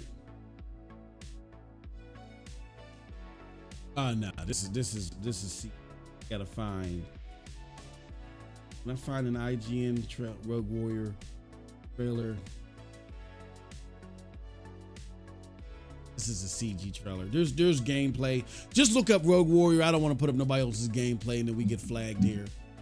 Yeah, you get the gist. So, yeah, Phil Spencer beat the horrificness of those games in launching Redfall. I don't see why y'all even trust this guy any further. All right, we can move on to our final topic, our double hitter topic today, which is it's right here. So this is from Wandering Dutch. If you guys aren't familiar with Wandering Dutch is a big time Xbox enthusiast. He's been on various podcasts. Him and Porter Rock are known to go back and forth. I find it very entertaining, and I don't agree with darn well anything Wandering Dutch has to say, but that I'm just setting, and I'm not saying that to attack him. I'm just setting the stage to help you understand that how much of an Xbox enthusiast he is. That even he is saying this. So there was this developer for Hypercharge. It's an indie game. If you are a former Stadia gamer, you're familiar with the history of this game. I went through that at the beginning of the show. Don't want to go through that again, because if you want to hear me talk about Stadia or other cloud platforms outside of GeForce Now, go check me out over on cloud. Moss, we know what you're gonna play on Friday, though. Oh yeah. Please don't make me play this. You motherfucker! You gonna make me? What'd you say? Come on, people, put him on this shit. No. But yeah, tomorrow or something. We got to come up with a list of games that I'm gonna play for Foamy Fridays, right? And then and two, y'all see the member goal below. If y'all could be so kind, you know what I'm saying? We're trying to hit the member goal of 69 because we're some sick bastards. We're already at 28, I believe. So if you guys can help us by the end of the month get to 69, that would be great. So our member goal for the end of the month. And then what I will have to do in that end of the month stream is I'm going to have to clear my schedule. And that gives me enough. If we can hit that goal early, I'll definitely be able to do it for the end of the month. Do like an end of the month stream where I clear my schedule out for that final Friday, and I gotta y'all gotta pick a game that I have to fucking beat. You know what I'm saying? How about we do that? If we get to 69, I definitively, you know, not only will we continue to do the games that I'm playing, but y'all gotta pick a game that I gotta fucking beat. You know what I'm saying? So let's do that. All right. Jonathan. Jonathan has he already started? Oh man, Jonathan. Oh my god. Why is it always True Virgil and fucking J Gaming? Boss. Yeah. God damn it, I got busted again, man. It's crap gamers, J Gaming. It's crap gamers' fault, man. Let me send him another post. Oh man. No, True Virgil, you ain't been in the chat. True Virgil, what's going on, homie? True Virgil, we be needing that comic relief. What's going on, True Virgil? J Gate, man, yeah, man. Let me send Crap Gamer another AI generated post. Nah, we love you, Jay. We love you in all your peculiar ways. Shout out to Sean with the 5 gifted. That should take that should show up. The 5 gifted, and that should take us up to 33. Unfortunately, I think it's gonna keep cycling the same people until more of you become members. He said, "Oh no, not your mother with another 20." Oh man! Shout out to Not Your Mother. Thank you so much. We appreciate it. Oh, we starting to train again. And Ice Queen Gaming says True Virgil sad about them for studios getting closed down. Yeah. Yeah. Really? Yeah. Yeah. True Virgil's hurt. I don't want to say a damn thing, Moss. I can't even lift a finger to type. Ugh. Moss, we at least know now what the fuck you're playing on Friday. If y'all make me play this shit, I swear to goodness, man. I swear Absolutely. to goodness. Absolutely. I swear to goodness, man. I'll be mad as shit. Oh, man. Thank y'all so much. And then Sean with the 5 gifted. Oh, we appreciate it. Yeah, we get up to that 69. Y'all will pick a game for me at the end of the month. I got to clear my schedule and we will play we do the damn thing. But you gotta beat it, right? And I got to beat it. I have to beat the game. He said, I tried, laugh out loud. It said, yeah, how come I don't get, that's YouTube's goofy algorithm. How about we put you on Rogue Warrior? Oh, shit. Oh, no. Or Dark Sector. Oh, my God. If y'all make me play any of this dog shit. Oh, no. Oh, hold up. Oh, I got it. Oh, man. That would be fucked. That would be so messed up, man. Oh, I would really be upset. Like, I'd be punching my monitors and shit. You know what I'm saying? Oh, man. If I got to play, oh, my God. That is a horror. There would be no enjoyment out of that whatsoever, but it would be fun. I know you guys would get a laugh out of it, damn it. Juice says, I'm hypercharged to see what you are playing. We're going to do a poll. We'll do a poll. True Virgil, sad about the studios getting closed down. Oh, Moss, I can't even lift a finger, man. Oh. I'm heavy. I'm heavy in my soul, man. Ooh. Don't worry, True Virgil. All I got to say, Ice Queen, tell these fools. All these fools got to do is get a PlayStation. Tell them, Ice Queen, I don't understand what the problem is. Y'all coming here, y'all hardcore gamers. A lot of y'all can afford more than one platform, or only if you can afford one. Y'all already know the 411, man. Drop that Game Pass, come over to PlayStation. I'm not saying this because I want to, I'm trying to make PlayStation money. PlayStation ain't thinking about me. The community ain't thinking about me. I just want y'all to have a better time gaming. Check out my stream of Stellar Blade. I'm getting my ass kicked and I'm having a blast. The games are just freaking better. I don't know what else to tell y'all. Y'all are being so stubborn and you're cutting off your nose to spite your own face. Just get you a PlayStation. I'm telling you, oh man, gaming sucks because you don't have a PlayStation. Notice how nobody with a PlayStation is saying gaming sucks. But Sean said he gives you his PlayStation money all the time. Except for, I don't give a damn about Sean. For the hell with Sean. Everybody else but Sean, y'all get y'all PlayStation. Screw him enjoying himself. I don't give a damn. They picking out that goddamn dumpster beer and all this other shit. The hell with him. He can have a miserable time game. He can have a miserable time gaming. I don't give a damn. But I'm telling y'all, man. I swear to goodness, and y'all, and I keep telling y'all, I'm a cloud gamer at heart. I love GeForce Now, but ain't no denying the PlayStation. Ain't no denying it, man.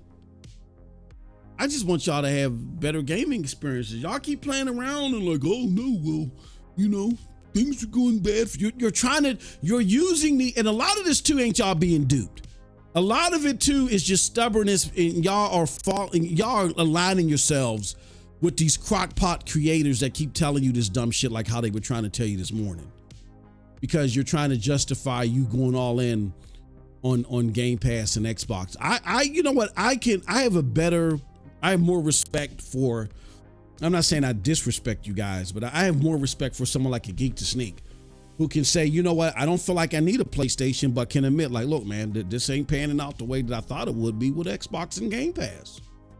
It ain't panning out the way that it is. He's not doubling down on it. He cares about his gaming experience. So when he counters me and says, I don't feel like I need a PlayStation, I can't get mad at him because at least I know he's making decisions on his own for his own gaming likes. But the rest of y'all that want to continue to fight this fight, I'm telling y'all, please watch my content. Just take a video a day prior to 2018 when I was capping for Xbox. I was Cold Blood will tell you I was diehard Xbox. That's how me and him met. Me and him arguing over Xbox. I was diehard for Xbox. I'm telling you, the games are the shit that you're expecting from Xbox that you're waiting for it to come. It's already here. It's just on PlayStation. We was talking about during the stream, Cold Blood, Stellar Blade. I know we're gonna get to this Hypercharge thing. We will, I promise. But remember, we was just talking on Stellar Blade, that a stream that I did earlier. That Xbox was known for the Western developed games and their games as a service, and all PlayStation did was just sat back and said, "Okay, that's what y'all known for. That's what you mofo's want right now.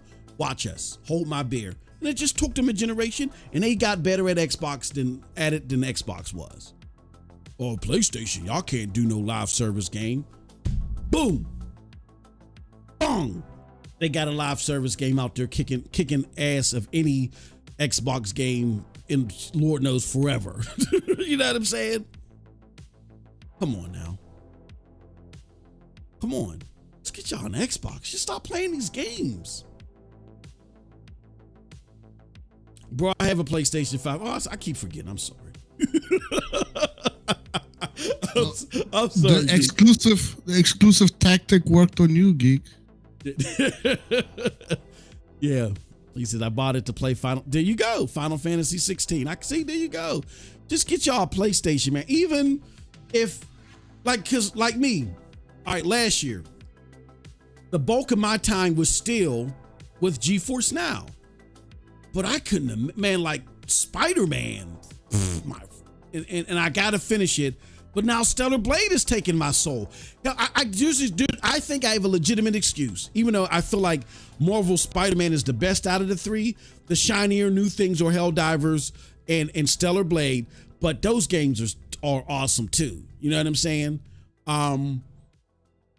For dry periods like this, for periods that are dry like this globally elsewhere, Switch ain't really getting its love. You know, PC is having some success, but really, if you're like, nobody's popping like PlayStation right now.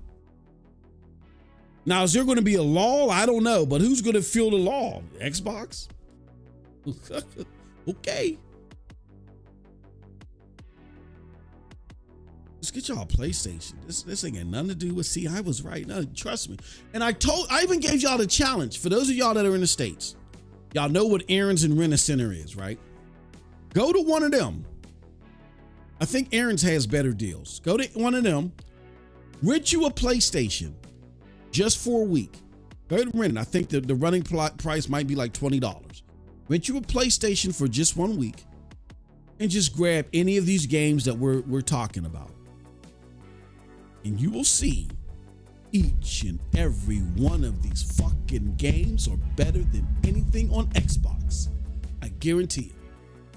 I guarantee it. Stellar Blade, Helldivers, Final Fantasy VII, Marvel Spider-Man. The list goes, Final Fantasy 16, the list goes on and on and on. You might even pick up frickin' Forspoken and be like, damn, if this is the worst offering that they have, AAA from PlayStation the last couple of years, oh my God. You know what I'm saying? Grand Blue Fantasy, come on, man. You will see that these games are, and you'll be like, damn, I'm missing out. I am missing out. Just do that challenge. I keep telling y'all, do the challenge. All right, let me stop. Let me get to, he says, I can tell you where I won't be playing. I can tell you where I won't be playing Hellblade 2. It says Geek to Sneak. Xbox?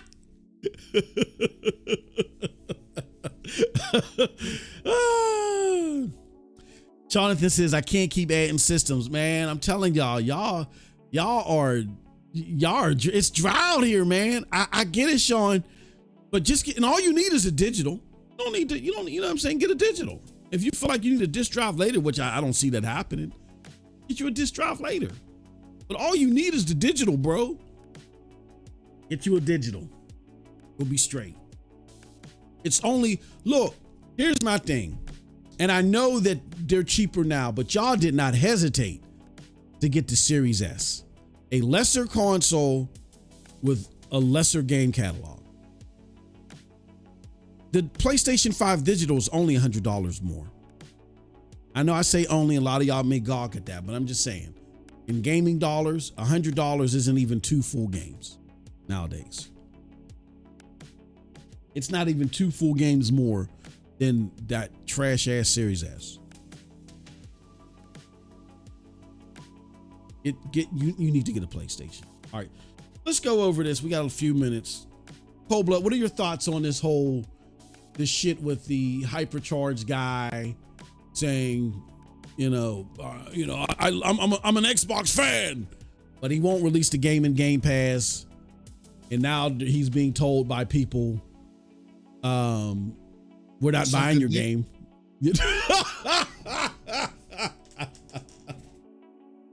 Oh shit! Look at him. He look like he's in tears and shit. I already told you guys I don't feel sorry for him, but Wandering Dutch, the guy that I just explained earlier, he says, having helped moderate the streams, chats of Hypercharge, it's quite alarming how many people will refuse to buy an indie game unless it's on Game Pass. Quite sad, really. Massively detrimental to the indie development scene. If people want the industry to improve, they are going to start buying and supporting indie games and stop begging for subscription inclusion. They are very small teams that very much need your support, so do it. And then we had Jazz Gordon. Of course, he just can't help himself. Bring out that cap. One person said they won't. It's not indicative of a wider trend. Didn't this motherfucker just say up here that as he's been moderating the streams, he's been seeing a trend? Like, what the fuck are you doing, Jazz? But I'm glad Wandering Dutch circled back and said, oh, it wasn't one person. I moderate the chats for them. The Game Pass / sub begging is pretty prevalent. And shout out to the homie, Mr. Ralph, fellow cloud gamer, supporter of the platforms here and on Cloud Dosage. He said the same thing. He helps moderate over there too, I guess. He said the exact same thing. He said that there's a lot of Game Pass begging going on over there. So, I mean, for this particular guy, I'm not crying the blues for him, but I think that this just underscores cold blood. Why indie devs, AAA devs, why that rhetoric about them wondering why they support the platform, that's true. That wasn't pony rhetoric. Like, these motherfuckers are tethered to Game Pass and they don't care about anything else, period. So those are my thoughts. Not your mother said. He said Xbox are hobos. Oh, True Virgil. He comes out of the war. He says the Stadia bandit spread lies again. We miss you, True Virgil. He sparked up the nerve. Oh man. Oh man. I gotta type something.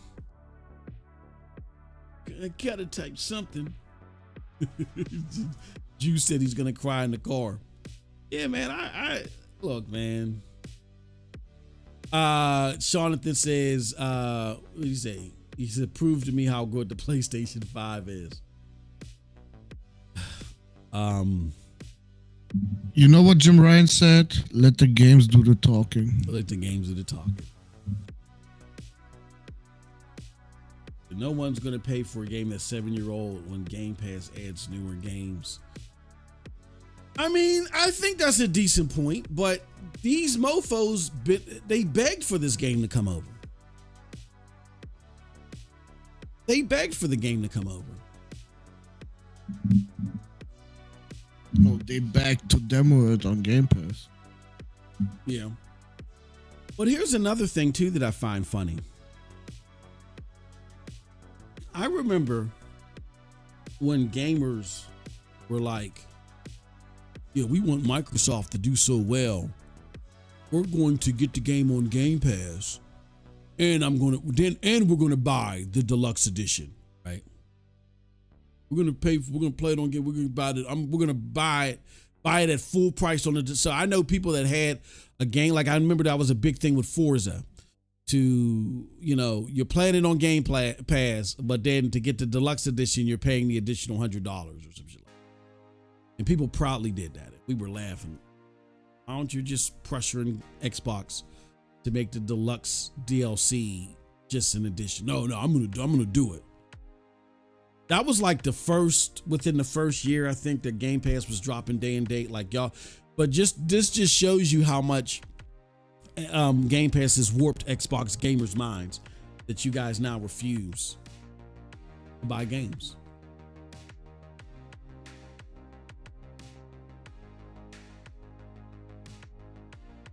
He said Xbox tricked off the first deals.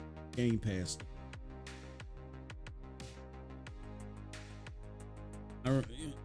It's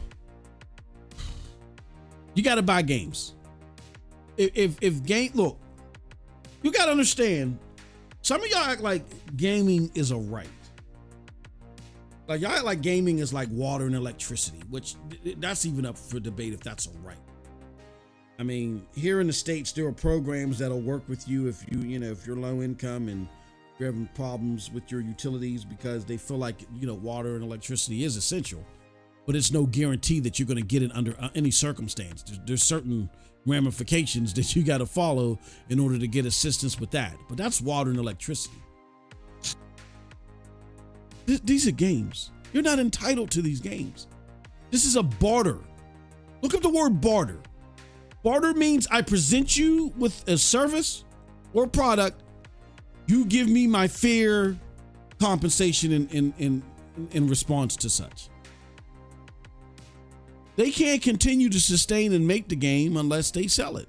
Game Pass ain't it. So if you are upset, like I see a bunch of y'all out here on Twitter, oh man, this ain't coming, man. Man, y'all hate Xbox, man. Why y'all hate Xbox? When it comes to a situation where the developer's like, look, I gotta sell this game here because the Game Pass compensation ain't gonna happen. And we've already seen the reports where they've pulled back the Game Pass compensation. They're not doing it anymore.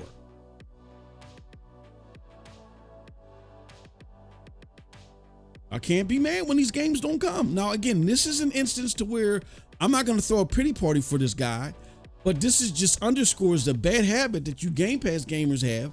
That is why the platform is going to run dry. And I don't know how much longer it has to even exist. Like, you're going to see Microsoft turn into Ubisoft. You know, that's where you hit it. That's what you want and find. All right. With that said, that's it, guys, for the show. Thank you guys so much for your patronage and your help and you joining us and all other good stuff. Cold Blood and I were. You gotta fix. Wait, you gotta fix the member count. It's not exactly right. Let me see here. Where did it go? Went to 31.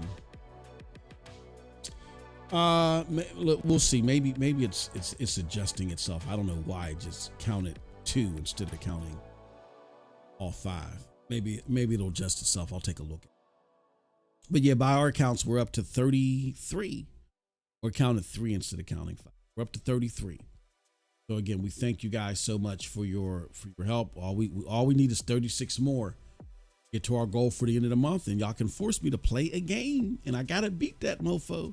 And I'm gonna tell y'all, if y'all make any of those games Dark Sector or Rogue Warrior, I'm gonna be pretty upset. It'll be hilarious for you, but it'll be upsetting for me. With that said, we're out of here, y'all. Thank y'all so much for your support. Until next time, you guys have a wonderful gaming day. Peace.